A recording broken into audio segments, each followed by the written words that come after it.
There's a place hidden deep in the deserts of Utah, closed off by fences, monitored 24/7, and still completely shrouded in mystery. For decades, Skinwalker Ranch has fueled rumors of flying saucers, bizarre creatures, and unexplained illnesses, phenomena that have defied science. It has been called the epicenter of America's strangest stories, a site where government scientists, seasoned researchers, and determined skeptics all search for answers. Is this remote ranch the key to unlocking secrets of our universe, or just another legend spun from rumor and fear? Let's find out as we uncover the full story behind Skinwalker Ranch.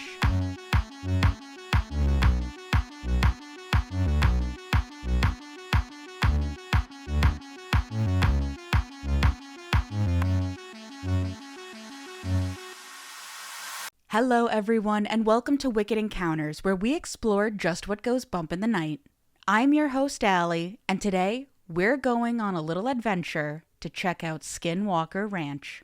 Skinwalker Ranch stands as one of the most well-known locations in the study of unexplained phenomena, representing a convergence of Native American folklore, alleged paranormal activity, scientific investigation, and popular culture. Located in the remote Uinta Basin of northeastern Utah, this 512-acre property has attracted the attention of researchers, government agencies, media outlets, and skeptics for over 3 decades. The ranch's transformation from a quiet cattle operation to what proponents call the most scientifically studied paranormal hotspot on the planet illustrates the complex intersection between scientific inquiry, cultural narratives, and the persistent human fascination with the unknown. The cultural significance of Skinwalker Ranch extends far beyond its modern paranormal reputation.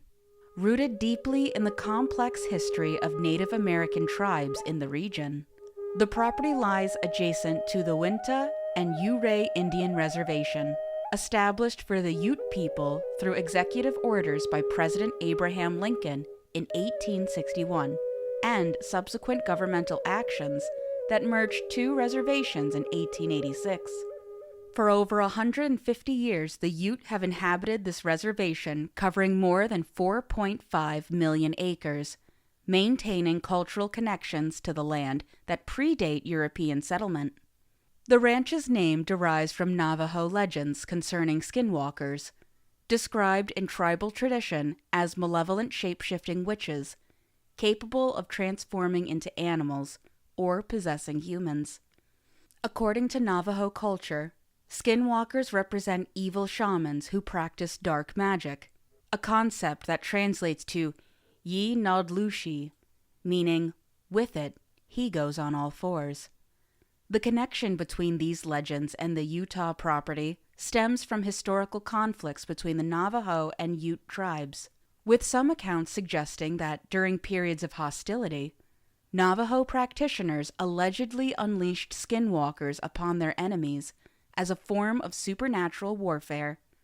The Ute people have long considered the area surrounding the ranch to be on the path of the skinwalker, maintaining traditional prohibitions against approaching the property.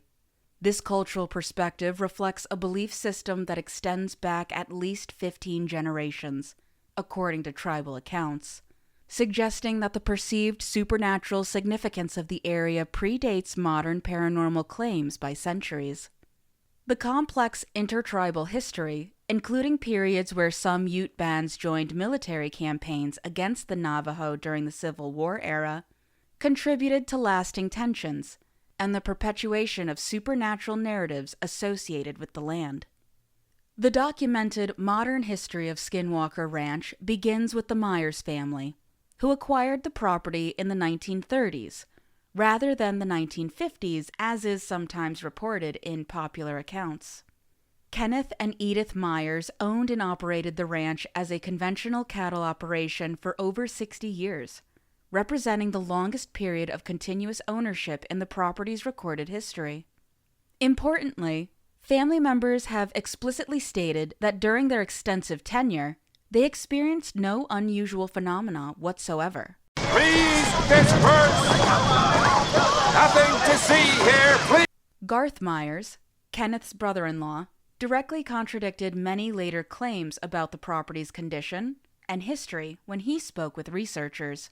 He clarified that the ranch was not abandoned for 7 years, as is often reported, but rather remained occupied until Kenneth's death in 1987, after which Edith continued living there alone until 1992, when she moved to a nursing home.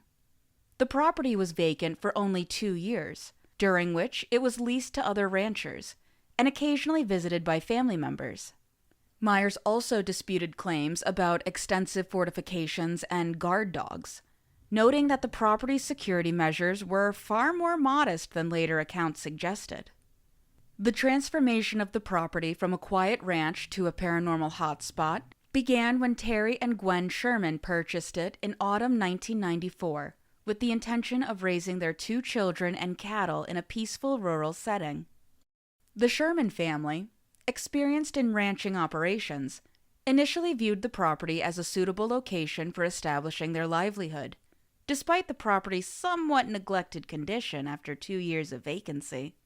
According to the standard account detailed in the influential 2005 book Hunt for the Skinwalker by Dr. Colm Kelleher and journalist George Knapp, the Sherman family began experiencing unusual phenomena almost immediately after moving onto the property. These reported experiences included sightings of unidentified flying objects, encounters with unusually large wolf-like creatures that appeared unharmed by gunfire, cattle mutilations with surgical precision, mysterious lights, and electromagnetic anomalies.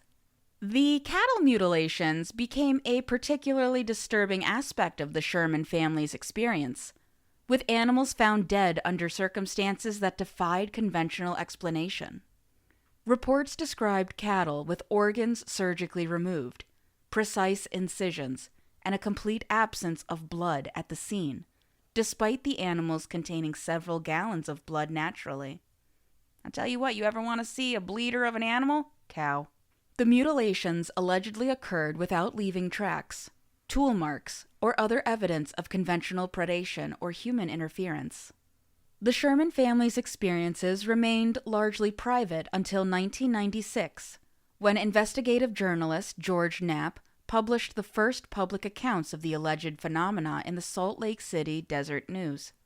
Knapp's reporting, which later expanded into a series of articles for the Las Vegas Mercury, brought widespread attention to the property and established the foundation for its eventual acquisition by research organizations.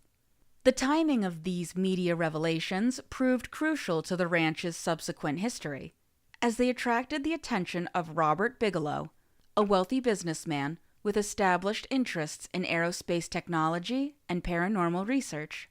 The Sherman family, reportedly overwhelmed by their experiences and seeking to leave the property, sold the ranch to Bigelow in 1996 for less than their original purchase price.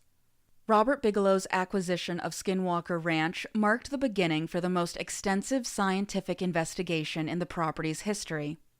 Bigelow, founder of Bigelow Aerospace and the National Institute for Discovery Science, purchased the ranch for $200,000 in September 1996, with the explicit goal of conducting rigorous scientific research into the reported phenomena. The National Institute for Discovery Science, or NIDSci, established in 1995, represented a privately financed research organization dedicated to studying paranormal topics, particularly ufology, using scientific methods. The NIDSci team assembled for the Skinwalker Ranch investigation included professionals from diverse scientific backgrounds, including physics, astronomy, psychology, and veterinary science. Notable figures associated with the project included astronaut Edgar Mitchell, parapsychologist Hal Puthoff, and ufologist Jacques Vallée. Dr. Colm Kelleher, an Irish scientist with a PhD in biochemistry, led the research team and later co-authored the definitive account of the investigation. Despite 20 years of investigation, sophisticated monitoring equipment, and significant financial investment, the NIDSI team struggled to obtain conclusive physical evidence of paranormal phenomena. Kelleher himself acknowledged this limitation, stating, "After several years of Sherman family trauma and a focused NIDS investigation, we managed to obtain very little physical evidence of anomalous phenomena, at least no physical evidence that could be considered as conclusive proof of anything." The organization was disbanded in October 2004, though Bigelow retained ownership of the ranch for an additional 12 years. The Advanced Aerospace Weapons System Applications Program, AWSAP, represented unprecedented government interest in Skinwalker Ranch and related phenomena. Established in 2007 under the direction of then Senate Majority Leader Harry Reid, this Pentagon-funded program received $22 million over 5 years. Say, hold up, wait a minute, something ain't right. To investigate unidentified aerial phenomena and associated anomalies. The program's focus on Skinwalker Ranch reflected official governmental curiosity about the location's reported activities and their potential implications for national security. AWSAP operated through Bigelow Aerospace Advanced Space Studies, BASS, or BASE. I don't know, I just refuse to say BAASS. Created a direct connection between the ranch investigations and federal funding. The program produced more than 100 technical reports, some running to hundreds of pages, delivered to the Defense Intelligence Agency. Among these was a comprehensive 149-page analysis of Soviet and Russian UAP investigation capabilities, demonstrating the program's broader strategic interests beyond paranormal research. The program also documented claims of hitchhiker phenomena, wherein personnel who visited the ranch allegedly experienced paranormal events in their homes, affecting family members and creating what investigators described as an infectious quality to the reported phenomena. Can you tell me your name? The government. These accounts, while lacking scientific verification, contributed to the program's eventual conclusion that the ranch represented a unique research environment requiring continued study. In 2016, commercial real estate mogul Brandon Fugel acquired Skinwalker Ranch from Bigelow for approximately $500,000 through his shell corporation, Adamantium Real Estate. Fugel, who serves as chairman of Colliers International in Utah and has built a commercial real estate empire spanning 11 states, initially approached the purchase as a skeptical investor. His original intention was to conduct scientific analysis to debunk the paranormal claims, then donate the property for youth camping programs. Fugel's approach to ranch investigation has emphasized advanced technological instrumentation and public documentation through media partnerships. His team, led by aerospace engineer Dr. Travis Taylor, represents a multidisciplinary approach to combining scientific expertise with advanced monitoring systems. Taylor, whose background includes work for the U.S. Department of Defense, NASA, and leadership of the Pentagon's Unidentified Aerial Phenomena Task Force, brings significant credibility to the current research efforts. Either that, or it means the government has a bad habit of hiring people that are not qualified, like L. Ron Hubbard. The installation of comprehensive surveillance systems, electromagnetic monitoring equipment, and sophisticated sensors represents the most technologically advanced investigation in the ranch's history. Fugel has committed significant resources to the research, installing armed security and 24/7 surveillance. Jesus Christ, that's Jason Bourne. While pursuing what he describes as the greatest science project of our time. The transformation of Skinwalker Ranch from a private research site to a popular culture phenomenon accelerated dramatically with the 2020 premiere of History Channel's The Secret of Skinwalker Ranch. The series, which documents Fugel's team investigations, has achieved remarkable commercial success, consistently attracting over 2 million weekly viewers and ranking as the History Channel's most popular series. The show's success reflects broader cultural fascination with unexplained phenomena, particularly in an era of increased governmental acknowledgement of unidentified aerial phenomena. The series format, while criticized by some for prioritizing entertainment over scientific rigor, no shit, it is a TV show, has introduced millions of viewers to the ranch's history and ongoing investigations. The program's influence extends beyond television viewership, generating significant social media engagement and cultural discussion about the intersection of science, folklore, and the unknown. The ranch's cultural influence began with the publication of Hunt for the Skinwalker in 2005, which established the narrative framework for subsequent media coverage. Co-authored by Colm Kelleher and George Knapp, the book provided the first comprehensive account of the NIDS investigation. NIDS? I don't know. And became a foundational text for those interested in the ranch's paranormal nature. The work's subtitle, Science Confronts the Unexplained at a Remote Ranch in Utah, reflects the author's attempt to present a scientific approach to paranormal investigation. Subsequent documentaries, books, and media coverage have expanded the ranch's cultural footprint, creating a substantial literature around the property and its investigations. The ongoing cultural production surrounding Skinwalker Ranch demonstrates the enduring appeal of mystery narratives in contemporary society, particularly those that combine scientific investigation with the unknown. Once again, it has a TV series going for it.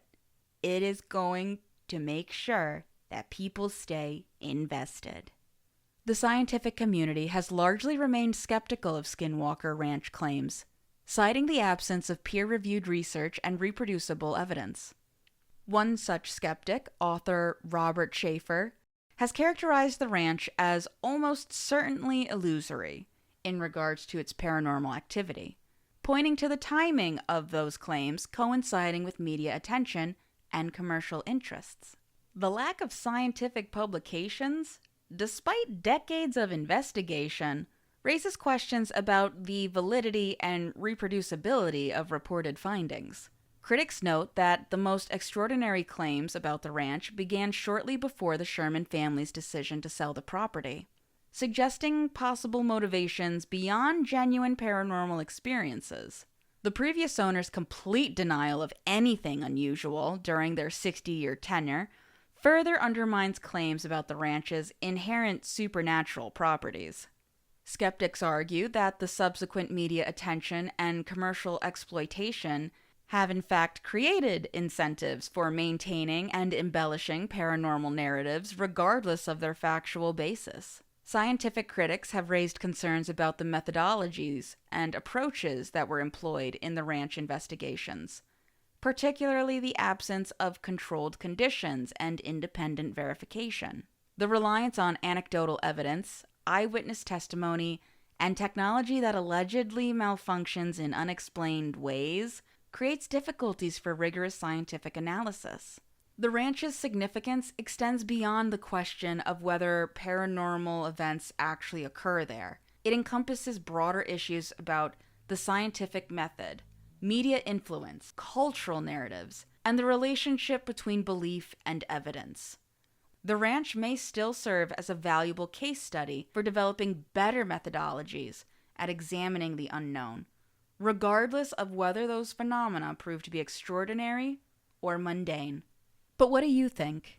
Do you think Skinwalker Ranch has a whole bunch of really crazy paranormal things happening around it?